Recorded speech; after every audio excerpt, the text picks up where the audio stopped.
Vitória, e inclusive eu quero deixar essa saudação, dizer que só Jesus é o Senhor, para a IPMA, para o Brasil e para as nações. Só Jesus Cristo pode nos salvar. Como o irmão Rodrigo morou algum tempo nos States, né? Jesus Christ, the only Savior. Não é assim? E eu estou aprendendo também a falar inglês, tá? É mistério. É para alegrar, irmão. Tá vendo como é que um crente cheio do Espírito Santo faz todo mundo rir? Teve crente que chegou aqui com cara assim travada, ruim, irmão. Peguei no microfone, já tem gente rindo. O Espírito Santo é bom, é maravilhoso. Leremos primeira carta aos Coríntios, capítulo 10, versículos 3 e 4. Diz assim: todos comeram do mesmo alimento espiritual e beberam da mesma bebida espiritual, pois bebiam da rocha espiritual que os acompanhava, e essa rocha era Cristo. Antes de se assentar, coloque sua Bíblia no banco e dê um abraço no seu irmão. Vamos fazer algo mais profundo nesta noite. Dá um abraço nele. Ministra uma palavra de vitória a ele. Diz que Deus é com ele, que ele vai vencer essa luta, que esta prova vai passar e ele vai cantar o hino da vitória. Diga para ele que o Deus que ele serve é poderoso para fazer infinitamente mais do que ele pensa ou imagina. Diz algo gostoso. Abraça aí, irmão, pelo menos 3 pessoas. Oh, aleluia, nós estamos cultuando um Deus vivo. Esse nosso Deus é amor. Se ele deu a sua própria vida em amor a nós, por que nós não podemos ter esse amor entre nossa família cristã? Porque nós somos irmãos uns dos outros e temos que estar felizes em estarmos perto desse irmão maravilhoso. Eu sei que ele deu muito glória a Deus aí, talvez está cheirando CC, o desodorante venceu, mas tudo vale a pena, irmão, tudo vale a pena. Aleluia, o amor tudo suporta. Aleluia, tudo sofre. E queremos agradecer pela visita do nosso irmão Felipe, que eu creio que é o jovem aí, Deus abençoe. Bem-aventurado o irmão está aqui nessa noite, porque aqui é um lugar onde Deus dá vitória e faz o impossível, amém? Então, fechamos os nossos olhos, amém? Se você puder continuar de pé, em reverência à palavra santa de Deus, vamos orar. Precisamos do Senhor. Se ele não falar através de mim, nada vai acontecer. Eu sou simplesmente um instrumento. E eu me coloco nas mãos dele nesta noite. Amém? Fechamos os nossos olhos. Pai amado, nós te louvamos, te engrandecemos, porque tu és Deus. Tu és Deus que habita no terceiro céus, no trono de glória. O Senhor é Deus maravilhoso. O Senhor é um Deus poderoso que nos deu um espírito que clama: Abba, Pai, ou papai, porque o Senhor tem desejo de que nós sejamos filhos íntimos, e como filhos tenhamos as suas bênçãos, a sua provisão, o seu ensinamento, a sua correção e o seu amor. Deus, eu quero te pedir nesta noite que qualquer espírito de frustração do culto, qualquer espírito de distração esteja incomodando, Senhor, alguma pessoa, tentando atrapalhar o fluir da reunião, que ele vá embora em nome de Jesus Cristo, e que aqui só permaneça a sua presença augusta junto com os seus santos anjos que nos auxiliam, e que todos aqueles que te adoram e sabem que tu és fiel possa sentir uma presença diferente, possa sentir o teu espírito passeando neste lugar. E se ele é sensível a essa presença, eu quero dizer que ele tem liberdade para glorificar, para exaltar, para agradecer por mais um dia de vitória que o Senhor o concedeu. E eu quero terminar esta oração dizendo: Senhor, fala com a tua igreja e nos abençoa com a tua palavra. Se você acredita nisso, pode aplaudir a ele, mas aplaude com força, porque ele está aqui. Aleluia, pode se assentar. Quero dizer a todos aqui presentes, todos que me ouvem, independente dos meios, que quando falamos de rocha, falamos de Jesus Cristo. E eu quero dizer algo para a igreja nesta noite, que rocha, você deve imaginar alguma pedra grande, uma pedra forte, né? E a palavra rocha é muito citada em toda a Bíblia, principalmente no Antigo Testamento. Deus é chamado como rocha por inúmeras pessoas, salmistas, legisladores, líderes, profetas, sacerdotes, quando salmodiavam, quando adoravam ou quando citavam o nome de Deus, colocavam Deus como uma rocha forte, uma rocha que mana mel, uma rocha talvez que fortalece firme os passos daquele que nela crê. Enfim, quando falamos de rocha, pelo menos hoje aqui eu quero falar de Deus, quero falar de Jesus Cristo, que também é a pedra angular. Enfim, rocha e pedra é a mesma coisa. E para uma linguagem mais científica, você deve perguntar o que é de fato uma rocha, né? E estudando eu entendi que a rocha é um aglomerado de matérias minerais e orgânicas ao longo das eras e dos anos. Formam-se as rochas. Uma pedra forte, robusta, que ninguém pode esmiuçar se não tiver realmente um poder, não é verdade? Em suas mãos. E Deus é chamado de rocha. E nesta noite de Santa Ceia, eu lembrei de algumas passagens que falam do nosso Senhor. Estamos vendo mais uma vez aqui o pão e vinho na mesa, que todos sabemos que simboliza todo o sacrifício que Jesus Cristo fez para nos salvar. Mas eu quero dizer que há uma passagem no Antigo Testamento que todos nós temos que entendê-la melhor. É uma passagem que se encontra no livro de Êxodo, capítulo 17, você não precisa abrir a sua Bíblia aí, mas eu quero falar que Moisés, quando estava levando o povo de Israel, que havia recebido uma promessa de libertação da escravidão, todos nós sabemos que Deus feriu o Egito e Faraó com inúmeras pragas, e aquele povo atravessou o mar cantando o hino da vitória. E a promessa é que eles iriam chegar a uma terra prometida, uma terra muito boa, que manava leite e mel. Mas antes de chegar a esta terra, o povo tinha que passar pelo deserto. Diga assim, deserto.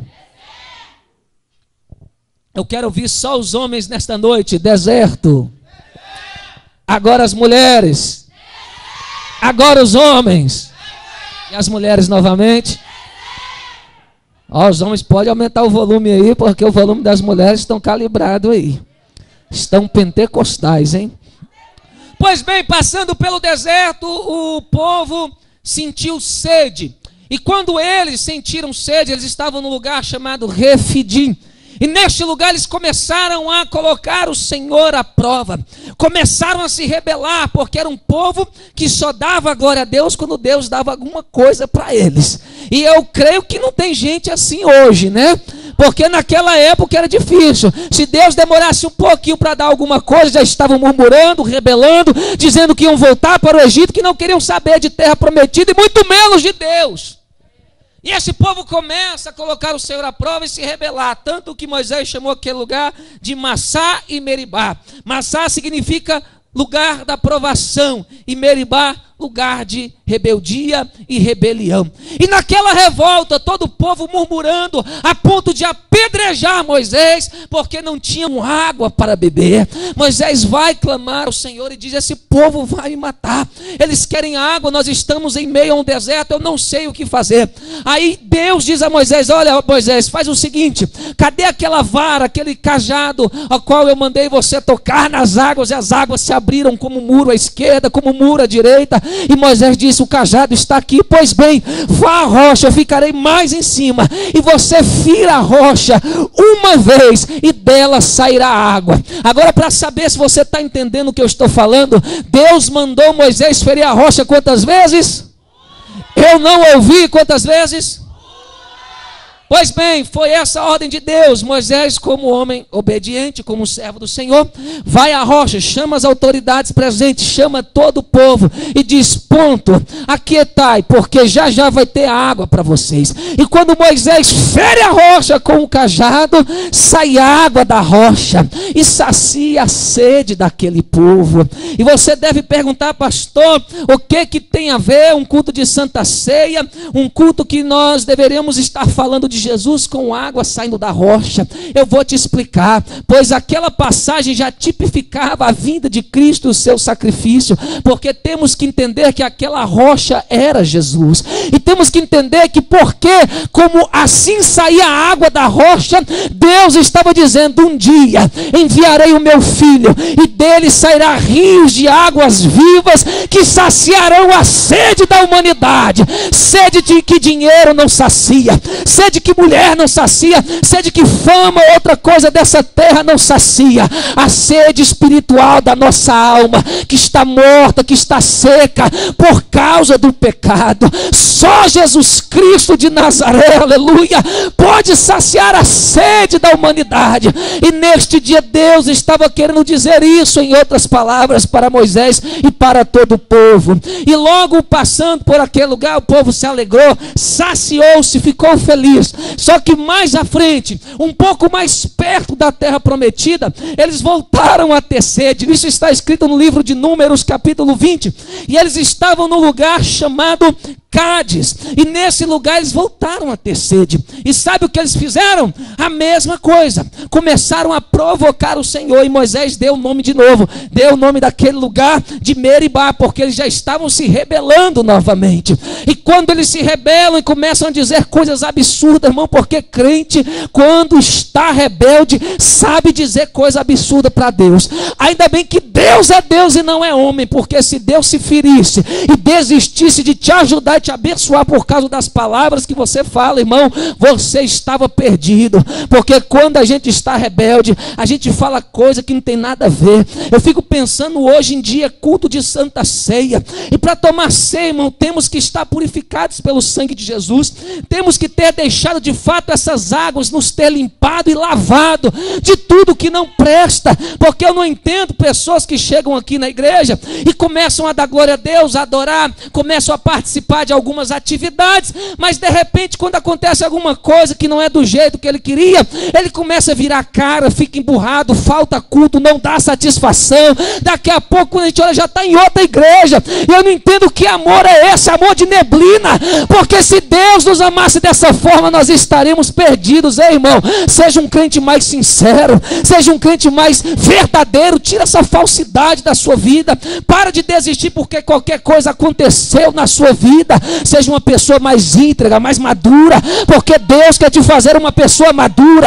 uma pessoa provada, experiente. Mas se você ficar virando as costas toda hora que a luta vem, Deus não pode moldar o seu caráter, porque filho de pedra, pedrinha tem que ser. E eu vou pregar isso mais à frente. Tudo é motivo da gente virar as costas. Irmão, Deus trabalha com mutualidade. Eu vi um pastor pregando, as igrejas só querem ter campanha. Mas por um lado, irmão, Deus trabalha com mutualidade. Deus quer que você venha numa campanha assim, não que você viva disso, mas que você peça e Deus te dê. E quando Deus te dê, você traga algo como gratidão. As pessoas sentem dificuldade de dizimar, de ofertar, de congregar no mesmo lugar. Por quê? Por causa da falta do amor, da iniquidade. Irmão, quem disse que nós somos perfeitos para ir para o céu? Quem diz que o seu pastor, o seu irmão vai ser uma pessoa exemplar para que você esteja congregando com ele? Pois não, é com os nossos defeitos que nós crescemos. Porque irmão que é irmão de verdade, você vê na hora da luta. Irmão que é irmão de verdade, você vê na hora da prova. Irmão te abraçar, dizer que te ama, que tu é uma bênção quando a igreja está cheia, tudo está dando certo, Deus está prosperando, é fácil. Mas na hora da prova que você erra, que você pisa na bola, e ele continua dizendo, eu estou do seu lado e não te abandono, eu estou orando por você. Você pode ter caído hoje, mas o meu Deus vai te levantar. A gente se cansa muito rápido, desiste muito fácil.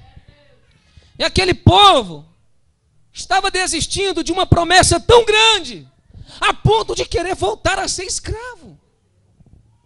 Como pode? Um povo que não tinha valor, Deus ouve o seu clamor do céu e faz milagres acontecer, coisas sobrenaturais. Esse povo tinha que ser o povo mais grato. Até na hora da falta, eles tinham que dar glória a Deus. Que Deus fez, nenhum Deus da época poderia fazer. E eu prego para crente nesta noite aqui, ceando ou não, que você entenda isso. Você era um miserável. A sua vida estava indo de mal a pior. Você ia descer 7 palmos abaixo na vida que você levava, ia para o inferno sem mesmo saber. E Deus chamou, Deus te pegou todo sujo, imundo, e te deu um banho na graça, te fez promessa. Tu era cauda, hoje tu é cabeça. E você não glorifica, não exalta, porque as coisas materiais não chegaram. Ei, deixa eu te dizer alguma coisa. Eis que Deus é espírito e procura verdadeiros adoradores, que o adorem não na carne, não nas coisas visíveis, mas em espírito e verdade nesse lugar. Se você é um adorador que ainda adora a Deus em espírito e verdade, eu quero que pelo menos você abra a sua boca e dê uns 3 glórias a Deus pela vida que Ele te deu, pela bênção que Ele te concedeu nesta noite. Você tem saúde, você tem roupa, você tem lugar para dormir. Você deveria estar glorificando há muito tempo.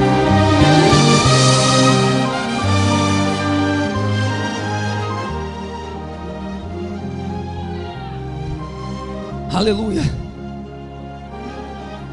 Mais uma vez, nós fomos embora. Vamos voltar. E o que o homem de Deus faz? Vai orar. Moisés, mais uma vez, Senhor, a história se repete. Aí Deus dá uma ordem diferente. Olha, Moisés, você reúne os líderes, reúne o povo, e vá, pegue novamente o seu cajado, essa vara de madeira, a qual você abriu o mar e feriu a rocha, lá em Refidim. Só que você não vai bater nela, você vai falar a rocha. Diga assim: falar a rocha. Há uma diferença nessa situação. Na primeira vez, Deus mandou ele ferir a rocha. Na segunda, Deus mandou ele falar. E sabe o que acontece? Moisés estava nervoso. Moisés já não aguentava tanta murmuração. E ele chega diante da rocha e fere ela 2 vezes. Desce 2 pancadas na rocha, e a rocha sai a água, sacia o povo. Deus olha de cima, muito bem, o povo está saciado. Mas Moisés, vem cá, eu quero ter um particular contigo. Eu não te mandei ferir a rocha, muito menos 2 vezes. Eu te mandei falar a rocha, Moisés, porque aquela rocha era Cristo, tipificava o Filho de Deus. Deus estava dizendo para Moisés: Moisés, o sacrifício é único, o sofrimento é um só, o meu filho só vai uma vez na terra sofrer. Por isso que tu bateu nele e feriu, para dizer que uma vez só ele ia sofrer pelo pecado do povo e saciar a humanidade. Agora, depois do sofrimento, Moisés não precisa de ferir de novo, ele não vai precisar de passar tudo de novo. Ele já rasgou o véu. Deus nos dá a oportunidade de entrar no Santo do Santo, e quando o meu povo quiser água para beber, é só falar. Meu Deus, você não entendeu a revelação.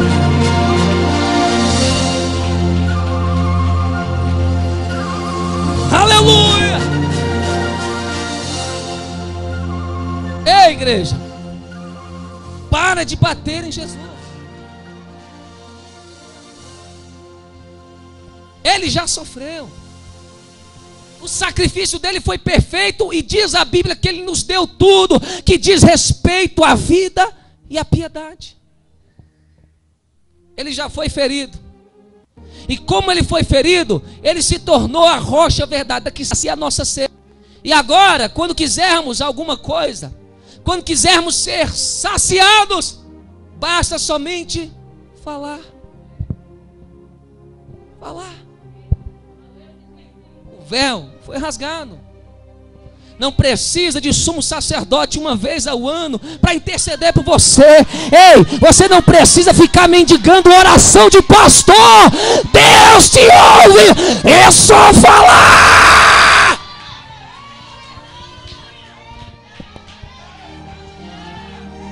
Aleluia, eu estou sentindo Deus, porque isso é revelação bíblica, irmão.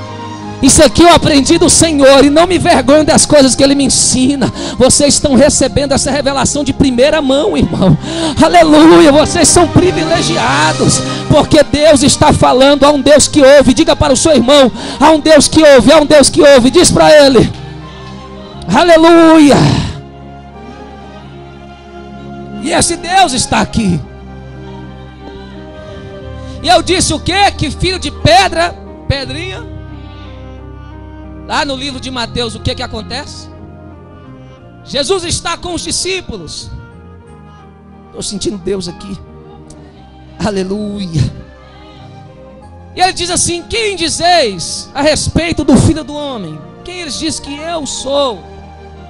Os discípulos disseram, uns dizem ser João Batista, outros dizem, mestre, que tu és Jeremias, e outros dizem que tu é um dos profetas. Aí de repente Pedro se levanta e diz: tu és o Cristo, o Filho do Deus vivo, a nossa rocha espiritual. Quando ele diz isso, Jesus olha para ele e fala: muito bem, Simão Barjonas, porque não foi homem, não foi carne nem sangue que te revelou, mas foi o Pai que habita nos céus. O nome dele era Simão Jonas. Aí Deus fala: pois a partir de hoje tu és Pedro, ou no grego chamado de Petros, ou no hebraico Cefas, que significa pedrinha pequena, fragmento de pedra. E ele chega a Pedro e diz assim: olha, tu és pedrinha, e eu vou te dizer uma coisa, não tenha medo, seja corajoso, porque sobre esta pedra, sobre esta rocha forte, eu edificarei a minha igreja, e as portas do inferno não prevalecerão contra elas.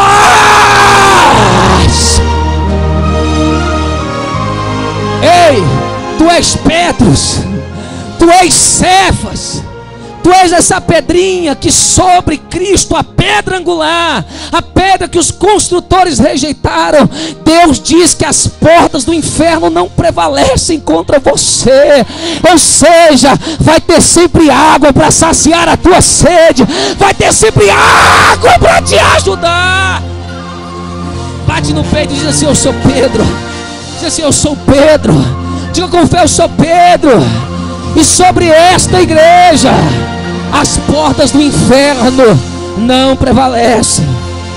Aleluia. Talvez você vai entender melhor se eu disser que a igreja não é a parede, não é a casa, não é o templo. A igreja é você. Quando Jesus diz as portas do inferno, aleluia, não prevalecerão contra a igreja, ele está dizendo: ninguém te toca, ninguém te toca, ninguém te toca. A igreja tem que ser mais corajosa, tem que ser mais ousada, tem que confiar nesse Deus. Ele nos deu autoridade para expulsar demônios, curar enfermos, pregar o evangelho. Por que a igreja não faz isso? Falta ousadia, falta convicção do que você é. Talvez a igreja esteja sofrendo de uma crise de identidade, e Deus hoje está dizendo: ei, você não é o que o homem diz, você não é o que a revista diz, você não é o que o teu parente, a tua família diz, você é o que Deus diz, e ponto final. E Deus te diz: tu és pedra, tu és pedra, tu és pedra, tu és pedra,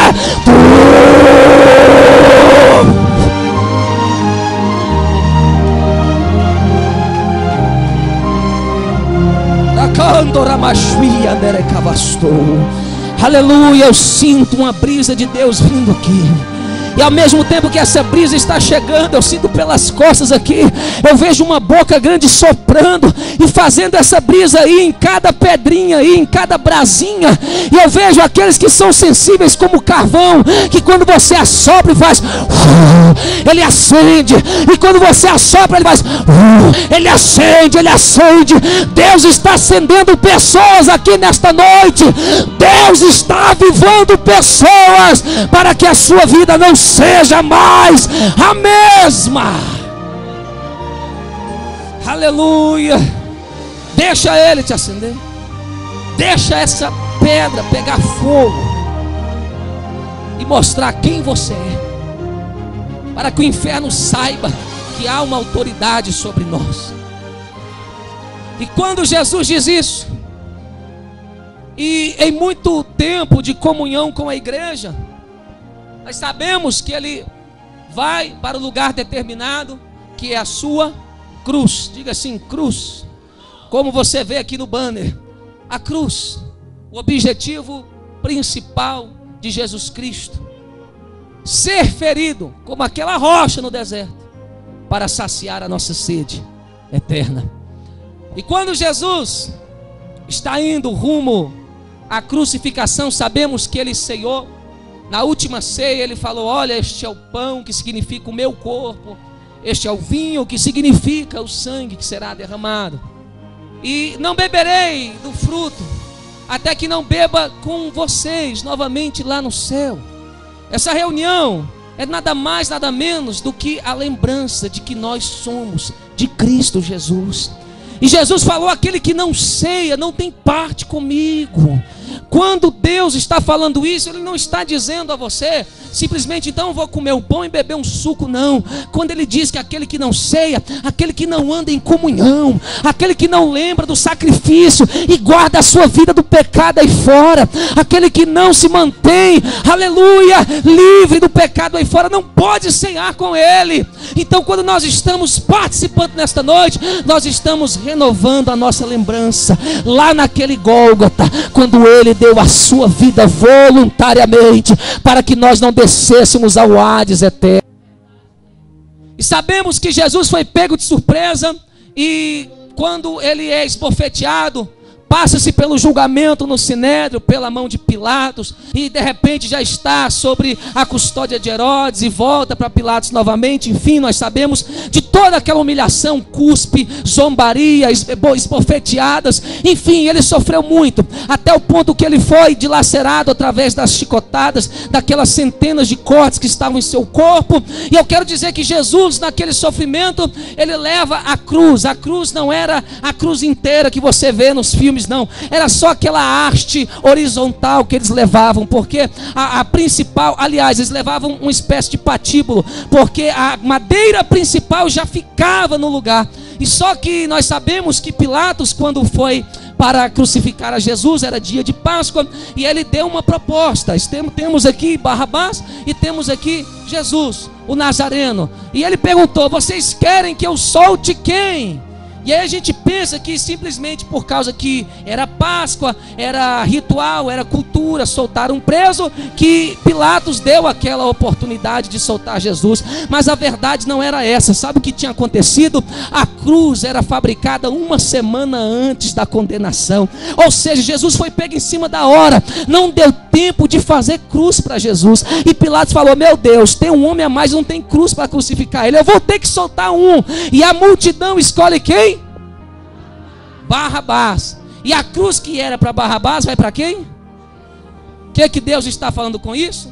Que todo aquele sofrimento não era para ele, era para mim, era para você. A cruz não era para ele, ele era justo. Ele não tinha pecado, ele não merecia aquele sofrimento, mas ele te tirou e se colocou no seu lugar. E que quando nós ceiarmos, nós venhamos a lembrar disso e ser gratos a Deus, agradecer a Ele por esse privilégio de termos vida eterna. E quando Cristo vai à cruz, nós sabemos que Barrabás era muito bem maior de Jesus Cristo pela região que ele morava. Jesus era de Nazaré, da Galileia. Os homens lá tinham uma baixa estatura, uma média estatura, e quando fura-se o primeiro cravo ali da mão de Jesus Cristo naquela cruz, tem um problema, porque o outro cravo está muito mais distante. Aí o salmista disse: olha, esticaram o meu mestre. Por que ele viu isso? Porque ele já sabia que a cruz não seria simplesmente um sofrimento comum, mas um sofrimento fora do comum. Então pega-se a mão de Jesus e estica ela até dar no outro furo, porque Barrabás era bem maior, e quase desloca os ombros omoplatas de Jesus Cristo. E sem falar que quando colocam ele naquela madeira, o seu corpo rasgado vai de encontro com aquelas ferpas, e já se não bastasse a coroa de espinho na cabeça, os mosquitos querendo pousar, e todo aquele sofrimento, Jesus Cristo estava com os seus dois pés ali enfincados num prego só, uma posição desconfortável, meio que dobrado, meio que os seus joelhos estavam inclinados, justamente para eles sofrerem mais ainda. E eu quero dizer que em 15, 5, sei lá, 10 minutos, Jesus poderia ter morrido, mas ele lembrou que Deus falou na sua palavra que o sacrifício era perfeito e Deus não aceitaria carne sufocada. Então Jesus Cristo não quis morrer sem ar. Toda vez que ele estava sem ar, ele forçava sobre o prego que estava nos pés e levantava o seu corpo para cima, arrastando as suas costas naquelas ferpas, e respirava até o momento que ele pudesse dizer: está consumado. E a história de Êxodo 17 repete aqui. Moisés é o soldado romano agora. O cajado, a vara, é a lança. A rocha é Cristo. E quando o soldado fere o nosso mestre, dele sai o quê? Água. Era isso que Deus estava querendo dizer para Moisés. É o que eu vou fazer com meu filho. Moisés vira o soldado, o cajado vira a lança, a rocha vira Cristo. E quando ele é furado, dele sai água. Quando aquela água é derramada, todos os pecados já haviam sido perdoados e expiados pelo sangue que tinha sido derramado. Agora vinha a água que purificava a igreja, porque estava nascendo um povo lavado e remido. Aleluia, um povo que tem suas vestes brancas e que sabe adorar a Deus, porque sabe que o que Ele fez, ninguém poderia fazer. Ele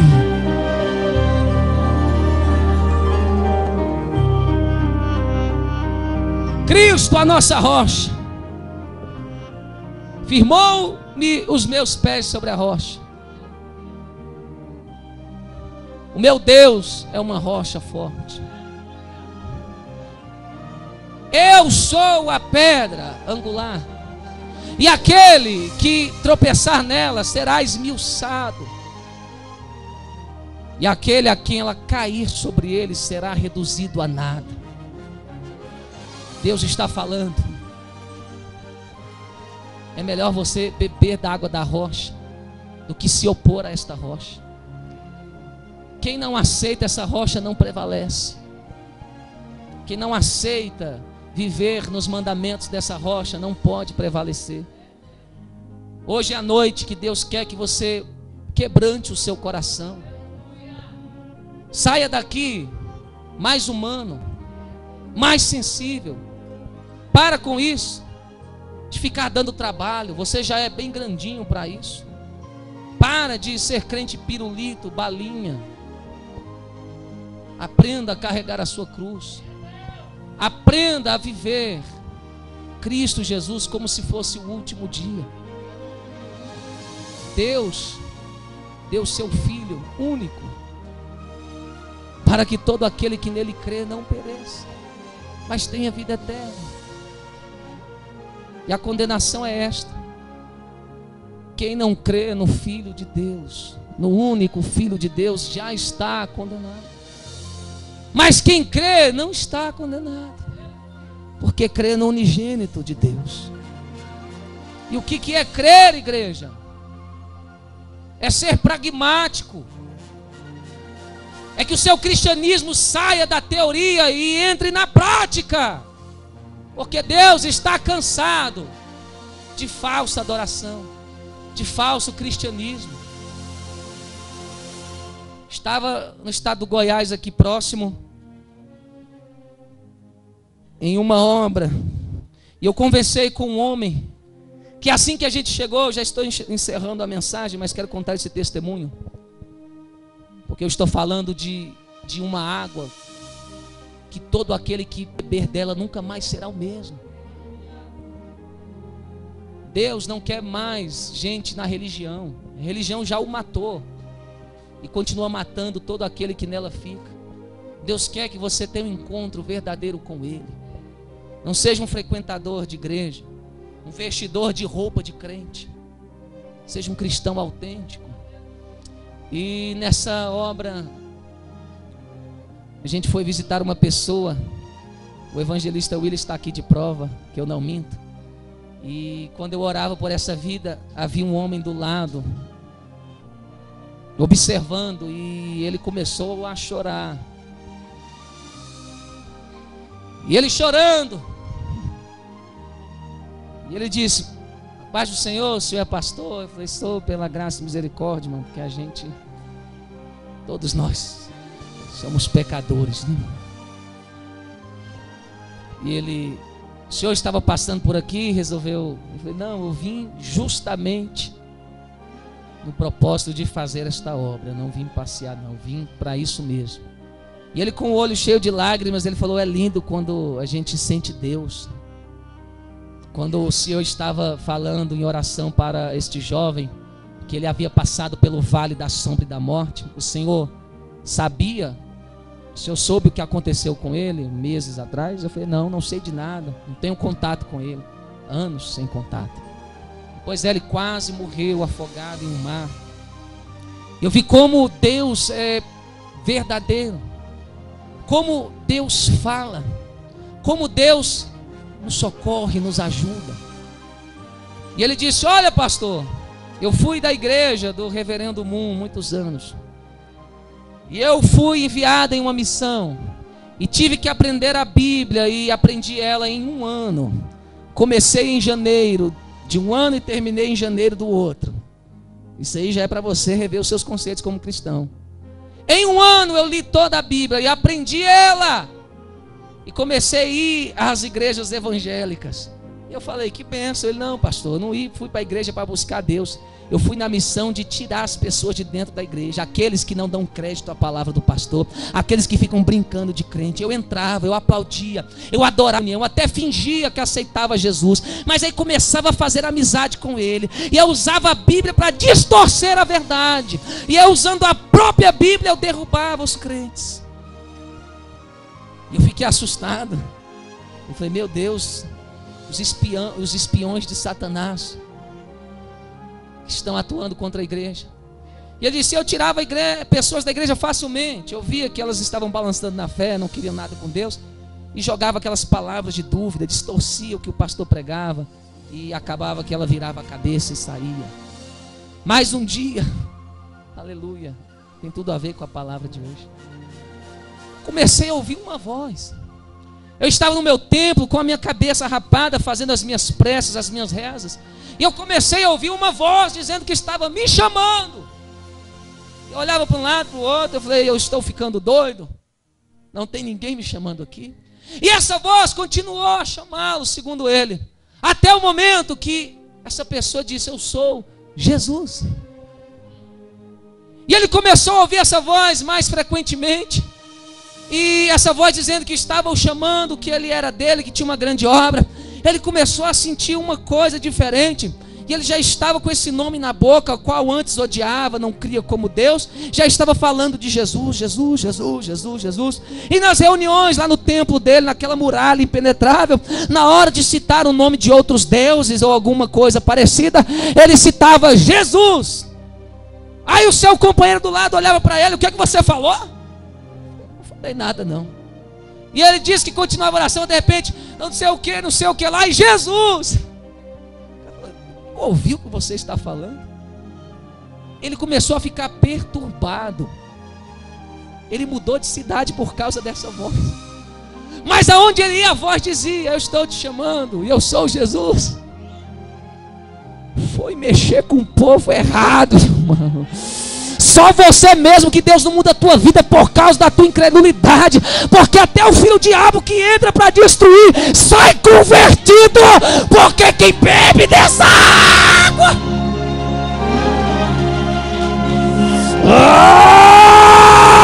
aleluia,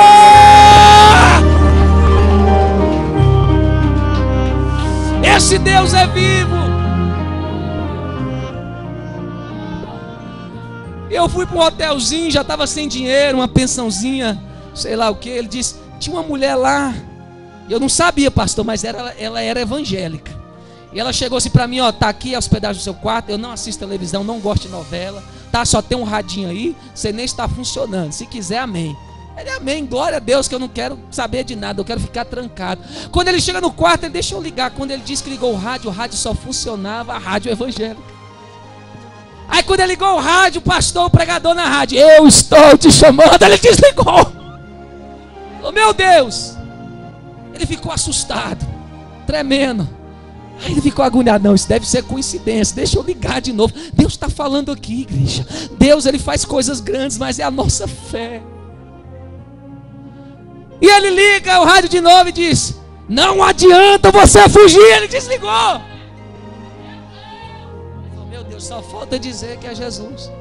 E não é que quando ele ligou o rádio de novo, falou: Jesus. Ele ainda tem até o jeitinho daquele pessoal lá, budista, oriental, não sei. E ele falou: Deus, se é o Senhor mesmo que está me chamando, se é o Jesus dessa Bíblia, eu quero a última vez. E ele disse que o Senhor apareceu para ele e falou: eu estou aqui, e foi eu que te chamei, e a partir de hoje tu não vai fugir mais. Aleluia! Eu acho lindo, irmão, porque a gente precisa ver esses milagres para a nossa fé aumentar.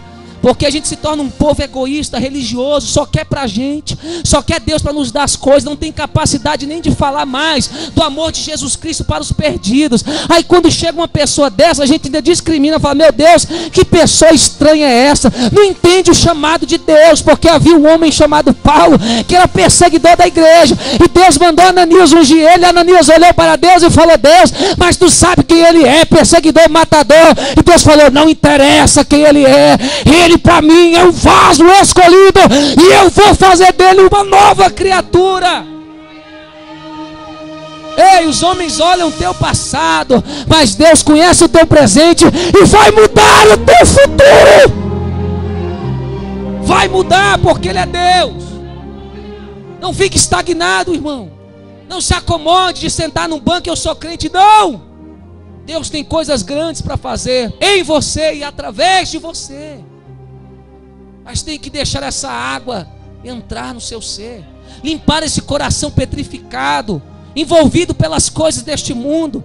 Deixa essas águas te levarem para o lugar que Deus quer, para o lugar de oração, de leitura da palavra, de jejum, de humilhação, de santificação, para Deus se revelar a você e mostrar o que Ele tem contigo. E ele disse: pastor, hoje eu sou uma bênção na mão de Deus. Trabalho com dramaturgia, com cinegrafia, com teatro, dou aula de encenação, artes cênicas, enfim, tudo para Jesus. Estava fazendo um filme que o governo convidou ele para fazer, e ele quer colocar uma cena, uma história evangélica, um filme. E Deus está falando: nós estamos ceando nesta noite. Como é que está a tua vida com Cristo? Como é que está a tua vida com Deus? Será que é só vir aqui nessa reunião, vir um pastor gritante pregar e nada mais? Será que a palavra que sai desse altar não mexe com você? Agora mesmo fomos exortados aqui. Será que isso não mexe mais contigo? Não faz você rever os seus conceitos? Você pode dar mais para Deus. Você pode ser mais grato, porque essa água foi vertida. E a minha Bíblia diz, Jesus falou: aquele que crê em mim, como diz as Escrituras, de dentro de si fluirão rios de águas vivas. Pastor, o que isso quer dizer? Aonde você chegar, o poder de Deus vai chegar com você. Aonde você pisar o seu pé, não vai haver contenda, briga, fofoca. Não! Vai haver unção, libertação. Ei, milagres. A porta que você quer que tanto abra, Deus pode abrir. Mas para isso, tem que ter fé, tem que ter uma vida com Ele, tem que parar de murmurar, tem que acreditar mais. Ei, você pode todas as coisas naquele que te fortalece. Quem diz que Jesus Cristo não liberta mais? Quem diz que Jesus não salva mais? Quem diz que Deus não pode te honrar, abrir uma porta de emprego para você e exaltar a tua cabeça no meio da tua parentela? Quem disse? Pois o meu Deus é o mesmo de hoje, de eternamente. E eu quero que nesta noite, antes de ceiarmos, a igreja fique de pé e, se possível, feche os seus olhos. Nós estaremos refletindo com Deus antes da ceia ser servida. Eu quero que você fique de pé. Por gentileza, você que pode.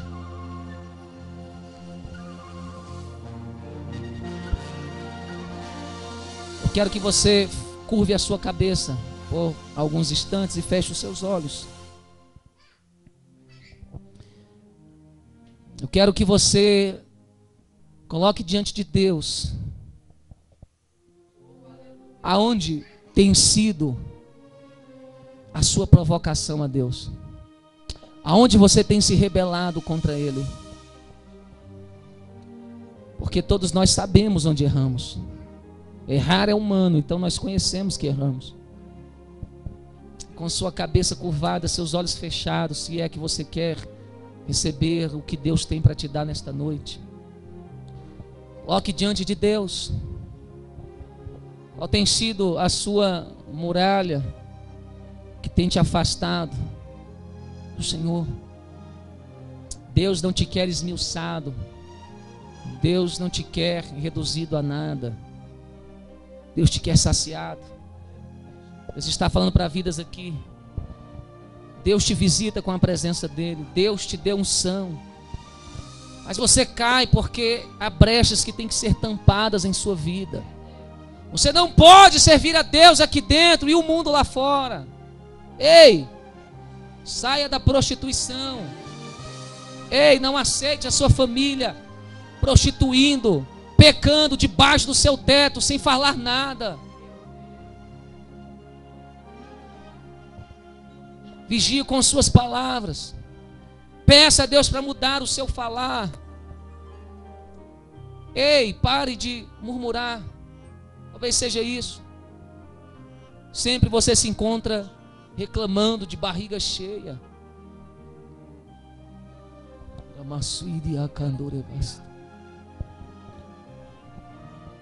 Deus te deu responsabilidades. Não seja menino. Assume. Ser ofertante é uma responsabilidade. Ser dizimista, ser um levita, ser um pregador, ser um membro da igreja, estar envolvido em obras sociais, ajudando o próximo, falando de Jesus, seja o que for, é um compromisso, uma responsabilidade que Deus te deu. Congregar aqui é uma responsabilidade. Não pense que você vai sair daqui, ninguém está nem aí para mim, e Deus não vai tratar contigo. Porque todos nós temos que estar unidos para edificar o corpo de Cristo. Sejamos mais amáveis, mais sinceros, mais persistentes, mais unidos. Você está prestes a ceiar agora. Se entregue a essa rocha em espírito e em verdade. Seja grato a essa rocha. Aleluia. Porque águas de renovação estão passando neste lugar. Deus está dizendo, Ele te quer de pé, igreja. Ele te quer de pé. Ele colocou dons em você, talentos em suas mãos. Não enterre.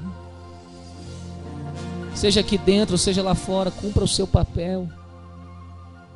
Seja servo, seja um discípulo, seja um seguidor verdadeiro de Cristo. E se há corações aqui magoados, se você pecou contra alguém, isso é muito sério. Não se pede perdão para Deus, se pede perdão contra a pessoa que você pecou. A palavra de Deus nos diz que quem confessa e se arrepende, ele prospera. Mas quem encobre a sua transgressão jamais prosperará.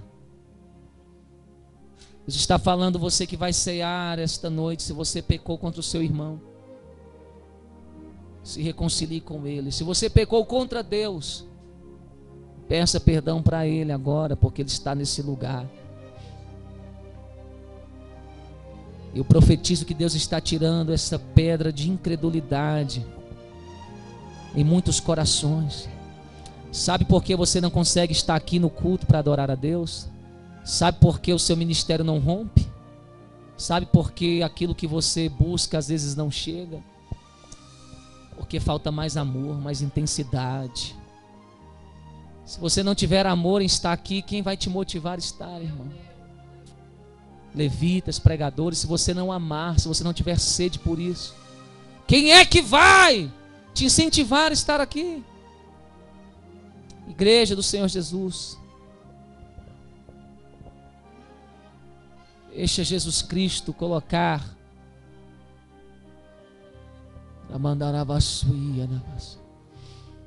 Aquilo que vem do alto em seu coração. Feche as portas para o mundo. Não deixe o que o diabo quer colocar entrar em seu coração.